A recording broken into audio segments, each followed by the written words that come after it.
नमस्कार, अजय चतुर्वेदी। आज हम राजनीति की बात से अलग हटते हुए क्रिकेट की बात करते हैं। आप सभी को अच्छी तरह से ज्ञात है कि T20 world cup, mains world cup 2024 West Indies और अमेरिका की सरजमी पर खेला जा रहा है। इस बार का ये टूर्नामेंट बहुत बड़ा टूर्नामेंट है। पिछले टूर्नामेंट के मुताबिक कि उसकी तुलना में बहुत ज़्यादा टीमें हैं, करीब 20 टीमें हैं। 29 तारीख तक ये चलने वाला है, 29 जून तक। ये मेज़बानी अमेरिका को इसलिए भी दी गई कि अमेरिका में क्रिकेट को प्रोत्साहित करना है। लेकिन अमेरिका ने जिस तरह की तैयारी की क्रिकेट को लेकर के, वर्ल्ड कप को लेकर के, वो तैयारी आज के तारीख में अगर हम बात करें तो नाकाफ़ी लगती है। इन्होंने विकेट बनाने की बजाय, ख़ास तौर पर न्यूयॉर्क में विकेट खुद बनाने की बजाय, अपने यहाँ बनाने की बजाय ऑस्ट्रेलिया के एडिलेड से एक विकेट बनवाया और उसे मंगा करके यहाँ पर केवल पेस्ट कर दिया। उस पर कोई मैच नहीं खेला गया, कोई तैयारी नहीं हुई, और जब से उसका सीधे सीधे माफ कीजिएगा, सीधे सीधे वर्ल्ड कप में उस विकेट पर काम शुरू हो गया, खेल शुरू हो गया। अब तक 3 मैच इंडिया वहां खेल चुकी है। तीनों मैच करीब करीब लो स्कोरिंग रहा। इसके अलावा बाकी जिन दुनिया की जिन टीमों ने वहां मैच खेले हैं वो मुकाबले लो स्कोरिंग हुए हैं। अब इससे बड़ा अंदाजा आप क्या लगा सकते हैं कि जिस टीम की बल्लेबाजी को लेकर के दुनिया में मजबूत धाक है, वो टीम पहले बल्लेबाजी करते हुए 120 रन पर आउट हो जाती है और महज 3 बल्लेबाज ऐसे होते हैं जो दहाई की संख्या पार कर पाते हैं। ये सोचने वाली बात है। ऐसा नहीं है, मैं पाकिस्तान के तेज गेंदबाज और स्पिन गेंदबाजों की क्षमता पर कोई सवालिया निशान नहीं खड़ा कर रहा हूं, बल्कि उस विकेट की बात कर रहा हूं जहां पर पाकिस्तान के गेंदबाजों ने जिस तरह से इंडियन बल्लेबाजों को 119 ओवर में समेट दिया। वो एक ओवर खेल भी नहीं पाए और महज 119 रन बना पाए। उनकी पूरी पारी सिमट गई। इसमें पाकिस्तान के गेंदबाजों से कहीं ज़्यादा रोल उस विकेट का रहा। उस विकेट का जहां पर अनइवन बाउंस है, गेंद कब उछल करके आपके शोल्डर तक पहुंच जाएगी, कब आपके कान के बगल से सीटी बजाते हुए निकल जाएगी, इसका कोई अंदाजा नहीं है। बावजूद इसके भारतीय टीम ने बहुत शानदार बल्लेबाजी की। मैं तारीफ करूंगा जिस अंदाज में कप्तान रोहित शर्मा ने बल्लेबाजी शुरू की। वो उनका जो वर्ल्ड कप 50 ओवर का, सीमित ओवरों का मैच जो टूर्नामेंट हुआ, जिसमें कि इंडिया को उन्होंने फाइनल तक पहुंचाया, वहां से लेकर के और आज तक, यानी कि जो मैच रविवार को हुआ है उसको अगर हम देखें तो उसमें कोई परिवर्तन नजर नहीं आया। आपको यहां ये भी बता दें कि दुनिया भर में ये एक तरह का प्रयोग चल रहा है हर किसी के दिमाग में ये बैठा हुआ है कि रोहित शर्मा बाएं हाथ के तेज गेंदबाजों के खिलाफ थोड़ा जूझते हैं, उसको भी उन्होंने नकारा। जिस तरह से उन्होंने फरीदी की गेंद को अपने पहले ही ओवर में 6 रन के लिए मैदान के बाहर भेज दिया। लेकिन एक बात रोहित शर्मा को कि जो खल गई कि वो शायद, हालांकि वो पूरी तरह से मैदान को समझते हैं, गेम को समझते हैं। कई बार उन्होंने अपने इंटरव्यू में कहा है कि वो जानते हैं कि वो कैसे खेलना है। यहाँ तक उन्होंने कहा है कि कोई गेंदबाज उनको आउट नहीं कर सकता। बावजूद इन सब के उन्होंने वो जिस गेंद पर आउट हुए वो गेंद आउट होने के काबिल नहीं थी, लेकिन बावजूद इसके उन्होंने उसको लॉफ्ट किया, ये जानते हुए कि वो मैदान बड़ा है, वहां छक्का लगाना उतना आसान नहीं है, और वो पकड़े गए। इसके बाद अगर किसी बल्लेबाज ने भारतीय टीम की तरफ से संघर्ष किया, लड़ा और अपनी टीम को 100 के पार पहुंचाया, तो वो थे और कोई नहीं, ऋषभ पंत। वो पंत जो आज से 1.5 साल पहले मौत से लड़ रहे थे। एक कार एक्सीडेंट में उनकी जो दशा बनी थी, वो उस दिन को देख करके और कल जिस तरह से उन्होंने खेला, या अपने इंडिया के पहले मैच में उन्होंने जो जिस तरह से खेला, या फिर पूरे आईपीएल सीजन में उन्होंने जिस तरह से बल्लेबाजी और विकेट कीपिंग की, एक बार फिर से युवराज सिंह की याद आ जाती है। किस तरह से उस शख्स ने कैंसर से जूझते हुए, खून की उल्टियां करते हुए टीम इंडिया को खिताबी जीत दिलाई थी। लगभग वैसा ही कुछ ऋषभ पंत कर रहे हैं। पिछले 2 मैच में जो उन्होंने अपना ऑलराउंड प्रदर्शन दिखाया है, वो निश्चित तौर पर काबिल तारीफ है। लेकिन यहां हम इंडिया की एक पिच की बात, दूसरे मैच में पाकिस्तान के खिलाफ उन्हें कई मौके भी मिले, कई जीवनदान भी मिले, बावजूद इसके वो अपने अंदाज में बैटिंग करते रहे और टीम इंडिया को 119 रन तक पहुंचा दिया। 19वें ओवर तक टीम इंडिया बैटिंग की। बावजूद इसके हम अमेरिका की न्यूयॉर्क के उस विकेट को, जिस पर कि पूरी दुनिया में क्रिकेटिंग नेशंस के अंदर जमकर आलोचना हो रही है, लेकिन आईसीसी के कान पर जूं नहीं रेंग रही है। आपको याद होगा जब इंडिया में वर्ल्ड कप हो रहा था 50 ओवरों का, तो इसी आईसीसी की तरफ से मुंबई का विकेट, ईडन गार्डन का विकेट और अहमदाबाद के विकेट को लेकर के बड़े सवाल खड़े हुए थे। लखनऊ भी उसमें शामिल था, लखनऊ का इकाना स्टेडियम भी उसमें शामिल था। लेकिन अभी तक इस पर कोई ठोस निर्णय नहीं आया है। हर खिलाड़ी, हर पूर्व खिलाड़ी ये बार बार कह रहा है कि आप अमेरिका में क्रिकेट को बढ़ावा देना चाहते हैं, आप दीजिए। हर खिलाड़ी उसका साथ देगा, हर दर्शक उसका साथ देगा, हर क्रिकेट प्रेमी उसका साथ देगा। लेकिन ऐसे विकेट पर जहां जान का जोखिम भी हो, आपको याद होगा कि पिछले मैच में इंडिया के जो पहला मैच था वर्ल्ड कप का, उसमें पंत को भी चोट लगी और रोहित शर्मा को भी चोट लगी। तो मैं तो आज फिर से ये अपील करना चाहूंगा बीसीसीआई की तरफ से,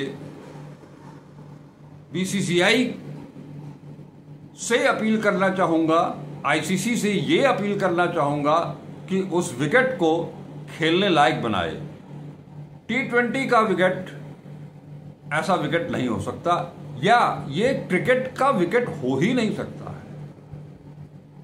हालांकि कहा तो ये भी जा रहा है, सुनने में आया है कि इस विकेट को लेकर के क्यूरेटर भी परेशान है।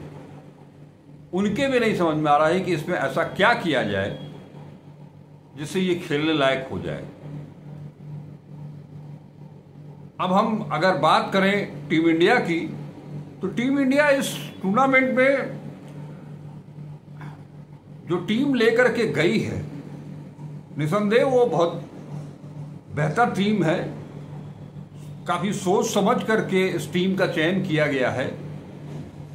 लेकिन प्लेइंग 11 में जिस तरह का चेंज किया गया है, ये दीगर बात है कि टूर्नामेंट शुरू होने के पहले जिस तरह से आईपीएल में बेंगलुरु की तरफ से विराट कोहली ने पूरे आईपीएल टूर्नामेंट में बहुत शानदार बल्लेबाजी की, एक ओपनर की तरह,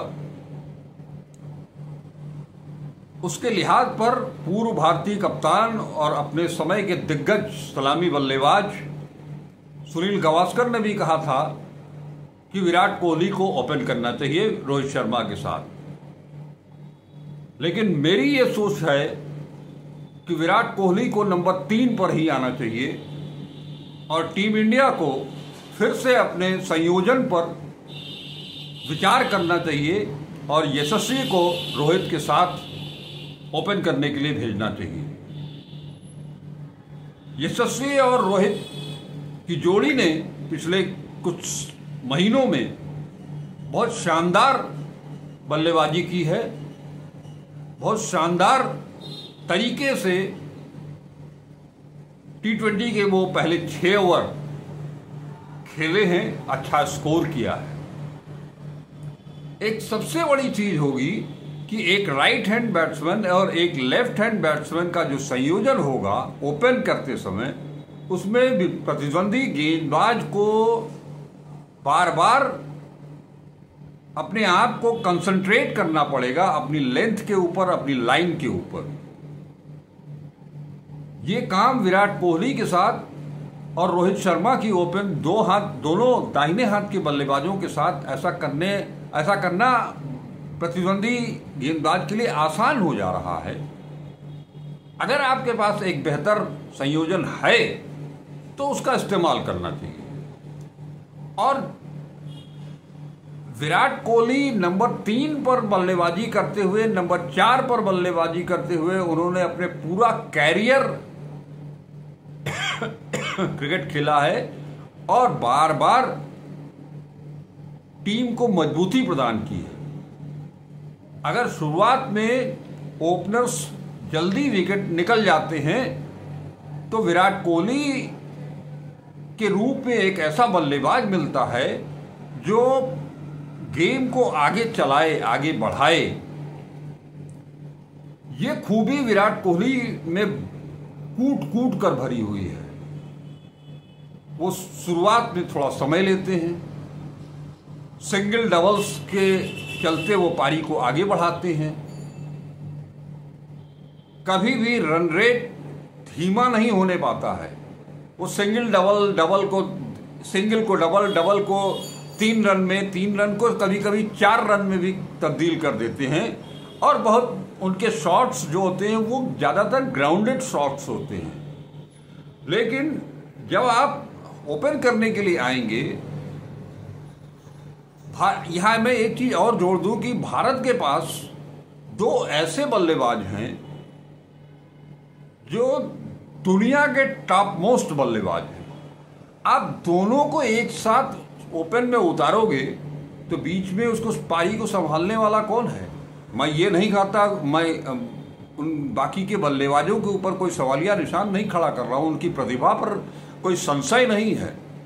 बावजूद इसके विराट कोहली के पास जो चीज़ है, जो एक्सपीरियंस है, जो उनका अपनी एक कला है क्रिकेट खेलने की, उसका उपयोग टीम इंडियन को, टीम प्रबंधन को करना चाहिए, उनको 3 नंबर पर भेजना चाहिए, जहां तक मेरी सोच है। और मुझे लगता है कि बहुत सारे क्रिकेटर इस बात से, मेरी इस दलील से इत्तेफाक रखेंगे कि विराट कोहली को नंबर 3 पर आना चाहिए और यशस्वी जायसवाल को रोहित शर्मा के साथ ओपन करना चाहिए। फिर आप 4 नंबर पर ऋषभ पंत को भेज सकते हैं। फिर वो क्रम आपका बना रहेगा लेफ्ट और राइट का।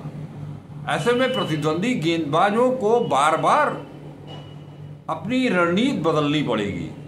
उन्हें ये सोचने पर विवश होना पड़ेगा कि हम कैसे, कौन सी लेंथ चुने, कौन सी लाइन चुने, जिस पर हम बल्लेबाज को परेशान कर सकें, उसका विकेट ले सकें। 4 नंबर पर आप पंत को भेजते हैं, 5 नंबर पर आप सूर्य कुमार यादव को भेजें। निश्चित तौर पर सूर्य कुमार यादव अभी 2 मैचों में बहुत कुछ नहीं कर पाए हैं, लेकिन वो दुनिया का T20 मैचों का, मुकाबलों का शहंशाह है।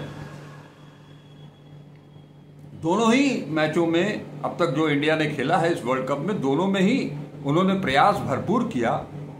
लेकिन यहाँ सूर्य कुमार यादव को भी ये सोचना पड़ेगा कि ये मैदान वानखेड़े का मैदान नहीं है। ये मैदान भारत में जितने भी मैदान हैं खेलने के, उन सब से बड़ा है। तो आपको चेक एंड बैलेंस पर भी सोचना होगा।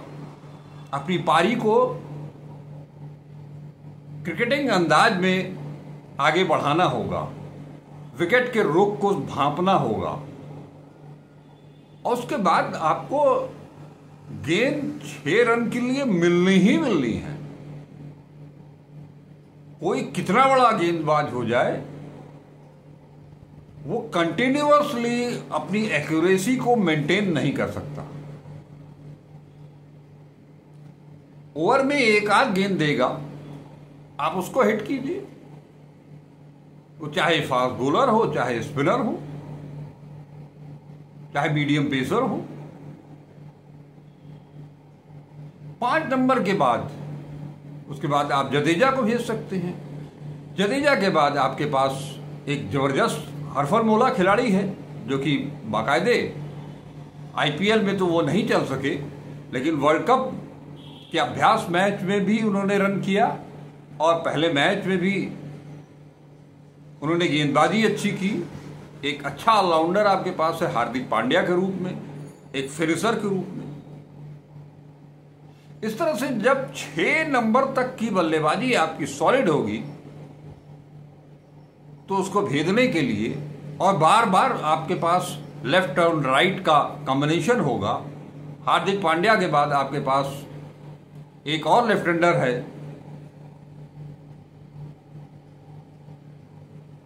तो ये लेफ्ट राइट का कॉम्बिनेशन, ये पहली टीम है इंडिया की जिसके अंदर, जिस टीम में लेफ्ट हैंडर्स की भरमार है। तो उसका उपयोग करना चाहिए बैटिंग में, बॉलिंग में भी।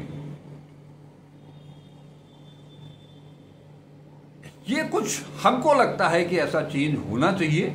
अगर ऐसा होता है तो निश्चित तौर पर इसमें इंडिया को फायदा मिलेगा।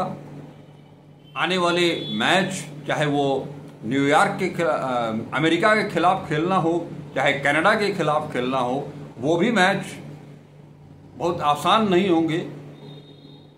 हालांकि अगला मैच तो इसी विकेट पर खेला जाना है, जिससे कि मेजबान देश भली भांति परिचित हो शायद। हालांकि वो भी, जैसा कि कहा जा रहा है कि इस विकेट पर किसी ने पूर्व में कभी खेला ही नहीं है, तो उनके लिए भी सरदर्द होगा। तो ये कुछ चीजें मुझे लगती हैं कि इसमें बैटिंग लाइनअप में थोड़ा चेंज करना हो। गेंदबाजी आपकी दुरुस्त है, आपके पास दुनिया का सर्वश्रेष्ठ फास्ट बॉलर है जसप्रीत बुमराह की जगह के रूप में। ये ठीक है कि अब की बार आपके पास शमी नहीं है, मोहम्मद शमी नहीं है, लेकिन सिराज हैं। शमी की कमी को काफी हद तक दूर करने के लिए आपके पास हार्दिक पांड्या हैं। ये आपके 3 गेंदबाज। अर्शदीप हैं आपके पास, अच्छी बॉलिंग कर रहा है वो भी लड़का। फिर आपके 2 स्पिनर हैं, उसका इस्तेमाल कीजिए। आपके पास पूरी बैलेंस टीम है, 6 गेंदबाज, 4 पेसर्स, 2 स्पिनर्स और सब ऑलराउंडर। ये एक बहुत सधी हुई टीम है। बस थोड़ा सा मुझे जो लगता है कि इसका संयोजन ओपन से, बैटिंग में ओपन से लेकर के और नीचे तक, अगर इसके पीछे कोई विशेष सोच है, राहुल द्रविड़, रोहित शर्मा, विराट कोहली, या उनके जो राहुल द्रविड़ का जो सपोर्टिंग स्टाफ है उसकी कुछ अलग रणनीति है, वो वही जानते होंगे। लेकिन मुझे ऐसा लगता है कि इसमें थोड़ा परिवर्तन करना चाहिए। और नो डाउट कल जिस तरह से भारतीय टीम ने, जसप्रीत बुमराह ने और आखिरी ओवर में जिस तरह से अर्शदीप ने गेंदबाजी की, पाकिस्तान के जबड़े से जीत को छीन ले आए। ऐसा बहुत कम होता है, लेकिन इस बार रोहित शर्मा की टीम ने ये कर दिखाया है। ये लाजवाब प्रदर्शन है। पाकिस्तान को लगातार 2 हार का सामना करना पड़ा है। पाकिस्तान टीम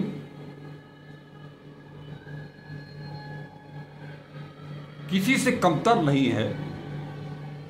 उनके पास विश्व स्तरीय बल्लेबाज, विश्व स्तरीय तेज गेंदबाज और उनके स्पिनर्स भी बहुत बेहतरीन हैं। लेकिन जो जज्बा, जो जुनून भारतीय टीम ने दिखाया है, इससे निश्चित तौर पर भारतीय टीम का मनोबल 7वें स्थान पर पहुंचा होगा और ये बना रहना चाहिए, अंत तक बना रहना चाहिए। रोहित शर्मा के लिए, विराट कोहली के लिए ये दूसरी बार T20 वर्ल्ड कप जीतने का मौका है।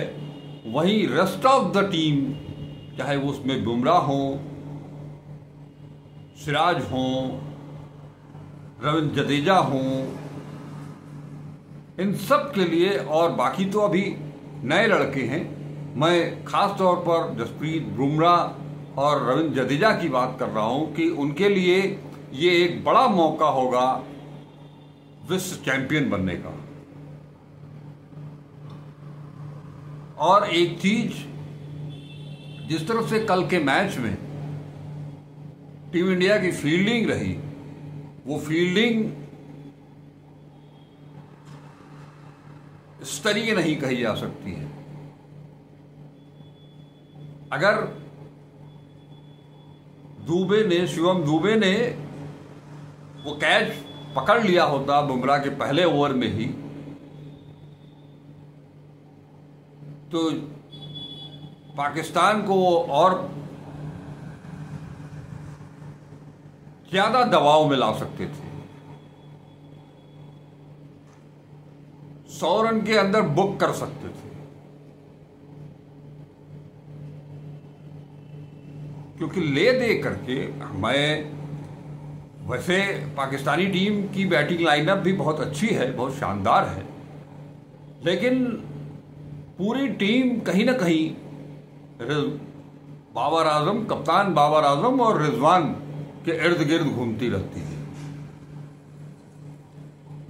अगर इन दोनों को सस्ते में निकाल दिया जाए तो पूरी टीम डेमोरलाइज हो जाती है और लड़ने की जो क्षमता है उनकी, वो प्रभावित होती है। एक अच्छी शुरुआत इस बार भी टीम इंडिया ने की है। इस 50 ओवरों के सीरीज 50 ओवरों के वर्ल्ड कप के बाद 20 ओवरों के इस वर्ल्ड कप में भी टीम इंडिया की शुरुआत लाजवाब रही है। मैं पूरी टीम को अपनी तरफ से बधाई देता हूं, शुभकामनाएं देता हूं आगे के लिए। वो लगातार इस टेम्परामेंट को बनाए रखें और जीत का सिलसिला अनवरत जारी रहे। 29 जून को जो फाइनल होगा उसमें भी टीम इंडिया चैंपियन हो, यही कामना करता हूं।